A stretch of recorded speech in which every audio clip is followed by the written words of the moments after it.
Dnes budeme maškrtiť. Pripravíme si čokoládovú hviezdu, ktorá mnohým pripadá ako zložitý recept, ale v skutočnosti je to veľmi jednoduchý a vďačný koláčik ku kávičke. Aj bez kávičky. Na prípravu budeme potrebovať 3 polievkové lyžice zmäknutého masla, nutelu ponorenú v horúcom kúpeli, aby sa dala dobre rozotierať, spravte radosť nebohému Ujovi Ferrerovi a nenahrádzajte ju inými čokoládovými krémami, mohli by sa vám totiž roztiecť. Ďalej 70 g cukru, sušené droždie, 180 ml mlieka, 2 vajíčka, 450 g polohrubej múky, do ktorej sme si pridali štipku soli a 50 g múky na posypanie dosky. Do misky si vysypeme balíček droždia a zalejeme ho mliekom ohriatým asi na 30 stupňov. Premiešame a necháme v teple nakysnúť asi 15 minút.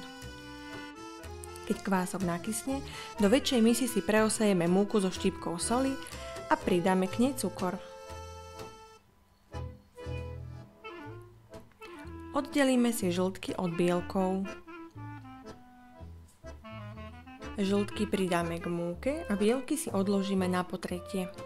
Ďalej pridáme maslo, kvások a všetko vymiešame vareškou.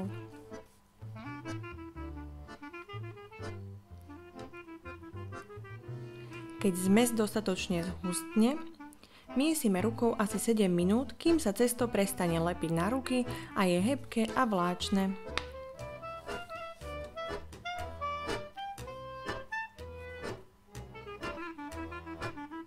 Zakrieme misu vekom alebo utierkou a necháme na teplom mieste vykysnúť asi 40 minút.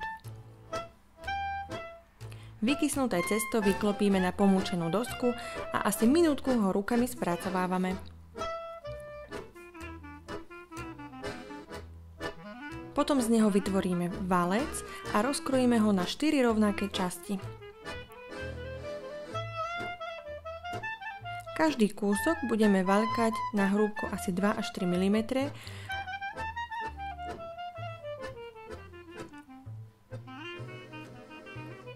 a pomocou taniera, prípadne dna z tortovej formy, z neho vyrežeme kruh. Ten prenesieme na plech s papierom na pečenie a potrieme ho nutelou asi 0,5 cm od okraja cesta.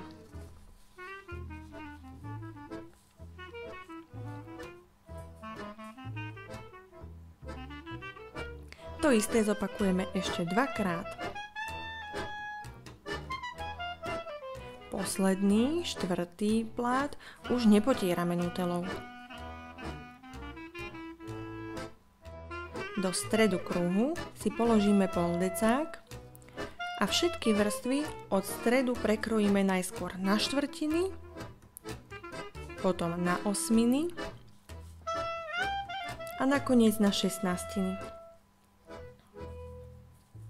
Chytíme si 2 pásiky cesta a špirálovite ich zatočíme do vonkajšej strany a konce pritlačíme. Takto postupujeme so všetkými pásikmi cesta dookola,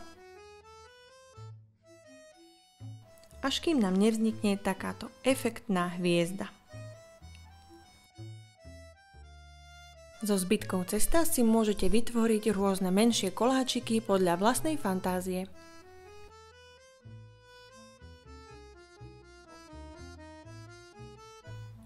Hviezdu aj výtvor so zbytkou si potrieme bielkom a upečieme v rúre vyhriatej na 180 stupňov Celzia. Bude to trvať asi 20 minút. Pečieme do zlatova.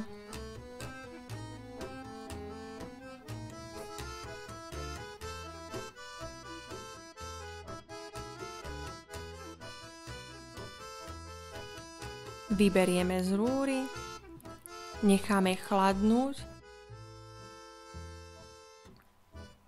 Kým cesto chladne, radím vám urýchlene si objednať permanentku do fitness centra, pretože potom to ju budete potrebovať.